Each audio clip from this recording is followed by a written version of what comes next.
Hello, welcome back to the JBE video blog. We are coming to you live from Hartsville, South Carolina. My name is Derek Thompson. I am your host, and I'm here with the Chief Financial Officer of JBE, Ms. LaJuan Davis. Great to have you here today. It's good to be here. All right. Well, today our topic is, will these dollars make sense or sense? And this is a topic that I'm sure will resonate with many people. It's definitely resonating with me already. So I'm happy to get your expert feedback on this. So I'll dive right into it, LaJuan. Many companies, and I've been guilty of this myself, say, you know what, I'm not going to worry about the money on this. I just want to get the business, and the money will come later. What do you say to that? Big mistake. You know, as entrepreneurs, we're usually ready just to jump in there, but though that's almost always going to result in your dollars being reduced to cents. So we have to learn to balance our determination and our tenacity with discernment and patience. We have to really think about, is this the right customer? Is this the right pricing strategy?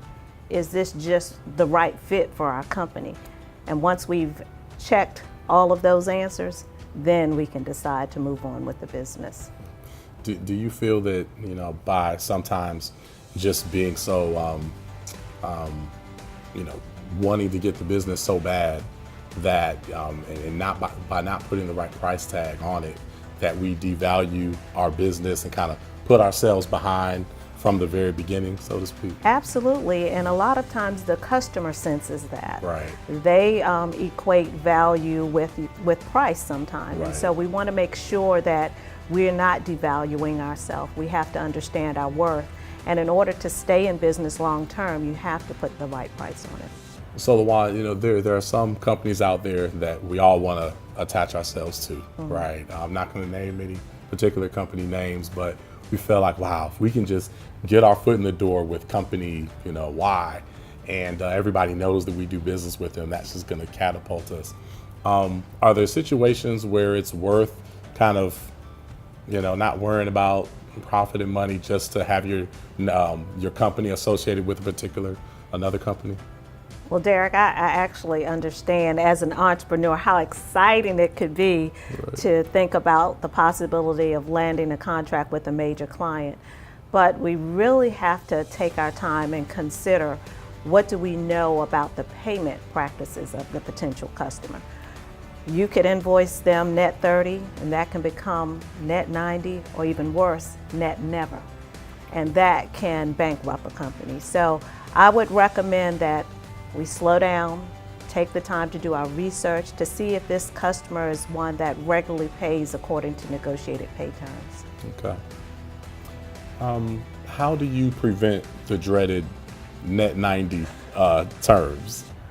3 words: communicate, negotiate, and mitigate. All right. So first of all, I think you have to communicate with the customer to help them to understand the adverse impact this could have to the entire supply chain as far as service is concerned. Help them to see, by painting a picture, the benefits of maintaining the current terms. Then you can try to negotiate, perhaps seeing if you can meet them in the middle, maybe net 45 instead of net 90. Or then even being willing to offer them a small discount to accelerate the payment terms. And then by mitigating, you can see if perhaps you can extend those same extended terms to the vendors in your supply chain, or see what avenues there are available for you to finance the receivables, such as a line of credit or supply chain financing, things like that. You know, that's funny you say that, because I came across recently a invoicing tool that will allow me to give a reduction if a company actually pays early. Absolutely. So yeah, give them an incentive sometimes to do that. How should a company balance, or how should they deal with a vendor that's slow to pay? Again, communication is essential. Often we find that when a customer isn't paying, it's because perhaps they don't understand the situation. Perhaps they don't even understand what your negotiated terms are. So by communicating clearly, this is the situation, these are the contracted terms, usually that clears it up. So LaJuan, my last question for you today is, how do you stay focused on the big picture?